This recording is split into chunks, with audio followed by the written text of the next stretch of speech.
family farm. Growing up on the farm, you got to get stuff done certain times. It's just showing me that I have to be able to, or be at a certain place, certain time. I have to get the job done there.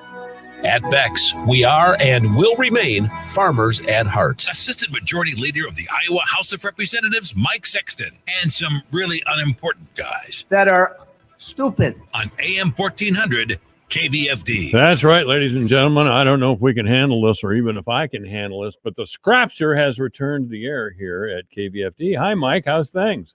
No, we just broke down, Mike, so it's a terrible time.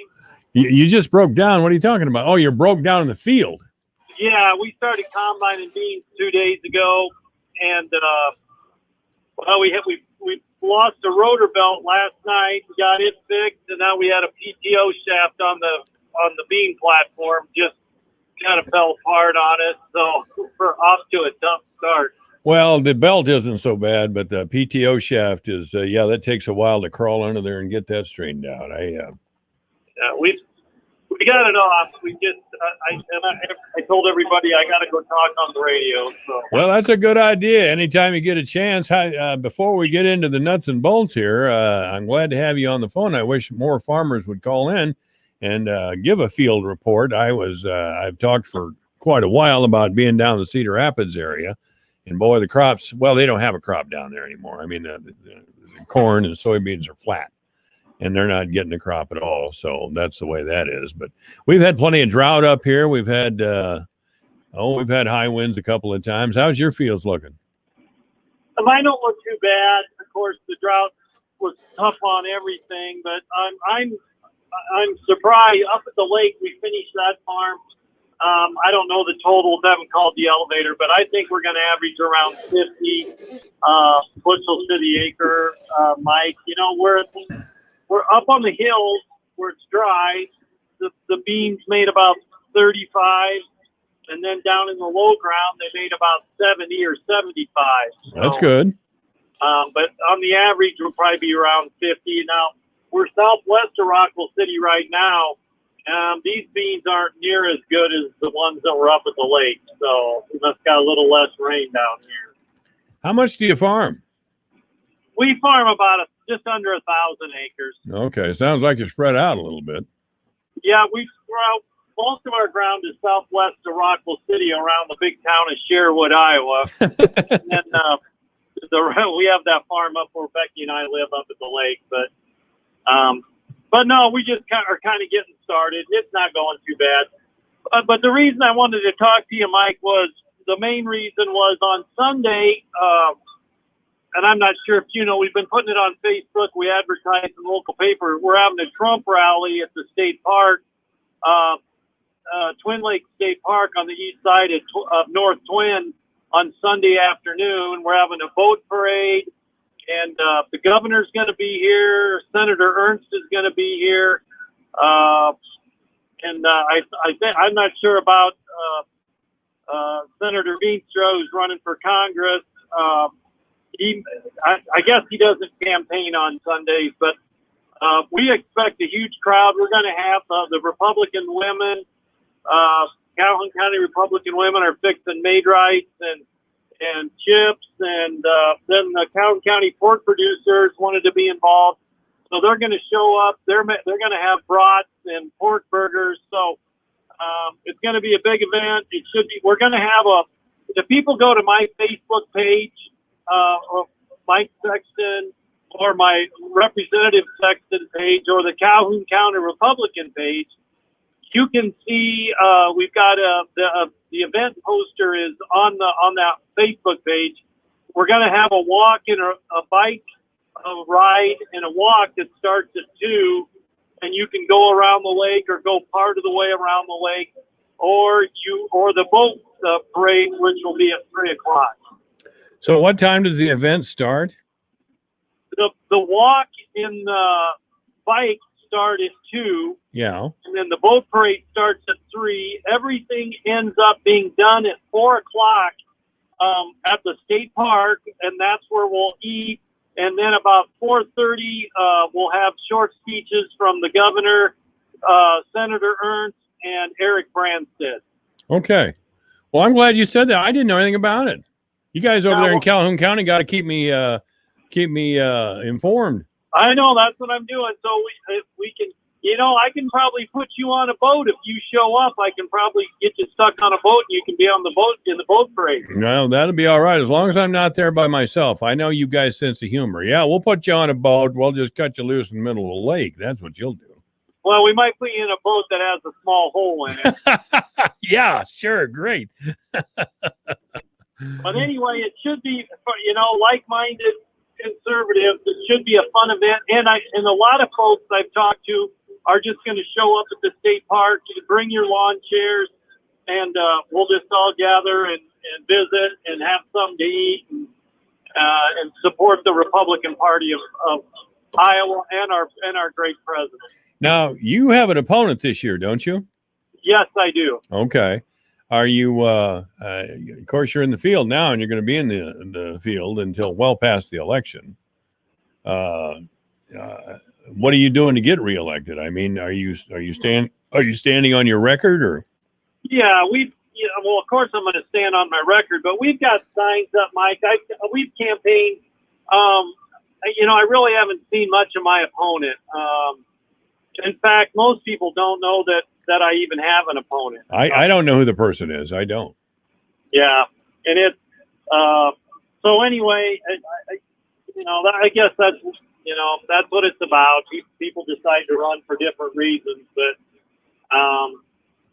we're raising money and we're putting up. We've got a lot of signs up, and so you have to take every election serious. Yeah.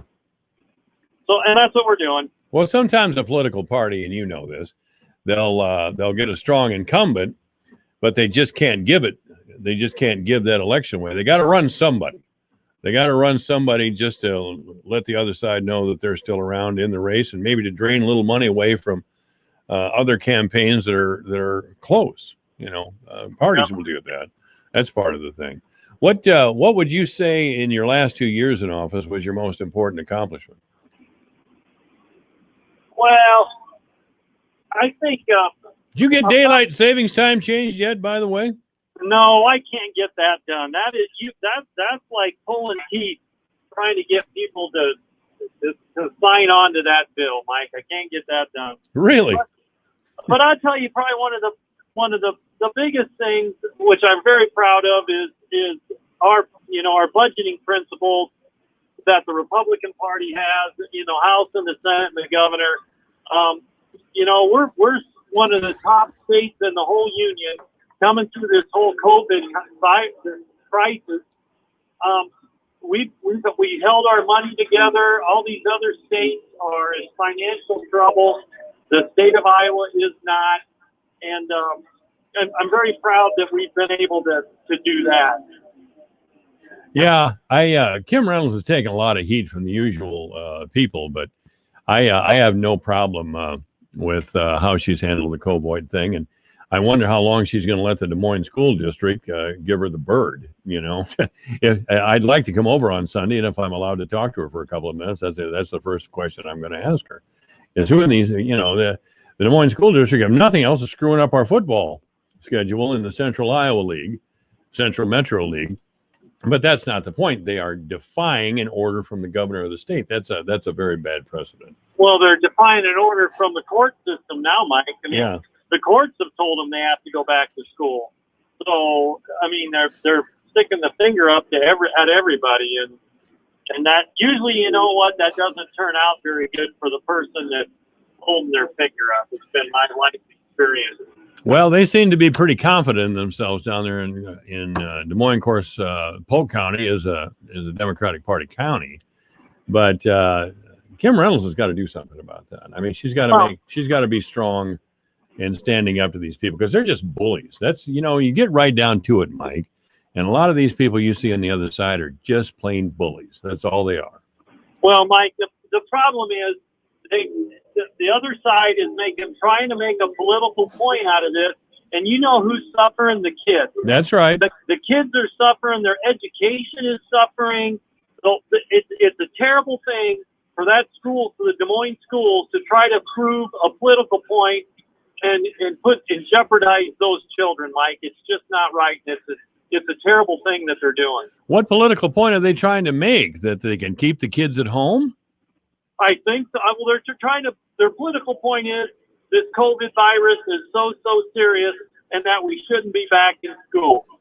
And that we know more than the folks that say we can go back to school. We know more because we're bureaucrats. I love that. I love that thinking. You know, we're bureaucrats. So we went to university, and now we have a job in the bureaucracy, and we're going to push people around. I love that. I love that. You know, that's one of the reasons I became more of a conservative than a liberal, was the bureaucracy got so huge and so indifferent to people, and it's still huge and indifferent to people. Drives me crazy. I understand. Drives me crazy. Did we get anything really seriously done on the on ethanol at the federal level? Yeah, the president and the EPA are getting rid of those waivers, or they're substantially reducing those waivers that allow the petroleum companies to not have to use ethanol. It was a big deal for ethanol. Yeah, on its face, it looked like a real big deal. You know, I just wanted, the reason I ask you that question is we've heard some reassuring things from the federal government before regarding ethanol, and nothing's gotten done. Yeah. You know what I'm talking about. I know what you're talking about, but I think this is a for sure deal, Mike, and I mean, I hope so. Agriculture needs it. Yes, our type of agriculture in this part of the country, we need ethanol really bad. In 1995, a bushel of corn was $1.90 or even lower. Ethanol came along, and everybody got comfortable. Yeah, well, or a lot better off, I should say. We built our whole system on using ethanol plants and livestock to get rid of this corn. So, and what's the problem with that? It's a good plan, and it works good in Iowa. Until something bad happens, like we shut the ethanol plants down, and then we have a problem with COVID, we shut our packing plants down. It sounds like everything's kind of getting back to normal here. So I hope so. I mean, that hurt a lot of people when the packing plants closed. I mean, a lot of people here in town depend on Prestige Farms now. And Prestige had their problems. Of course, Waterloo had their problems. A lot of pork producers. Greg Horrow was in here all the time telling us that he had no place to take his hogs because the packing plants wouldn't take his hogs. Now, that's not a good thing. No, I think we've got by that, and I think we're up to close to capacity where all the pigs are getting slaughtered or harvested, I guess. I hope so. Well, I hope so. So, why should we vote for, or why should folks in your district, and you have the western half of Webster County, of course, why should folks in your district reelect you? Well, they should reelect me because I've been a champion of small business and entrepreneurial spirit and getting rid of regulations and the taxes that are so burdensome for people that with small businesses and want to start up small businesses. And I also understand agriculture, and I understand how important agriculture is. I live it every day, and that is the biggest thing in this house district is agriculture. And if you want to represent it, you better understand it. Yeah, that's right. You have to. Is Mrs. Sexton still mad at me for something? Oh, she's always mad at somebody. If she's mad at you, then she's not mad at me. It doesn't work out like that. Well, maybe that's the way it should be then. Maybe I should take that on my shoulders then. That's it. But I always liked her. I still do. She's a great girl. Yeah, she is a shining example of building a successful business. You know, she started with 0 clients, put her shingle out, and hired a young lady to help her. And last I knew, I think she was taking care of 3,000 farmers in the state of Iowa with their environmental regulations. Wow. It's a great success story. Boy, I love to hear stories like that. Yep. lived here. Did Becky grow up on a farm or not? Yeah, she grew up on a dairy farm. Okay. Yeah. Okay. So she always wants us to buy some. She always wants to get rid of my sheep and buy dairy steers. Well, you're still raising sheep, aren't you? Oh, yeah. Yeah. That's going to be my retirement. The sheep, huh? The sheep, yeah. Well, listen, I know you're going to be busy. All the farmers are going to be busy here for another couple of months, but whenever you feel like calling, let me know, will you? I sure will, Mike. Thank you. Thank you, Mike. Representative Mike Sexton has been our guest. This is AM 1400 KVFD, the voice of Fort Dodge. It's 327. Dolly, is that different carpet than you had the last time we stopped by? Why, yes, it is. We got it at Woe's Do It By Yourself shop, and we saved $29. They had a real cheap install.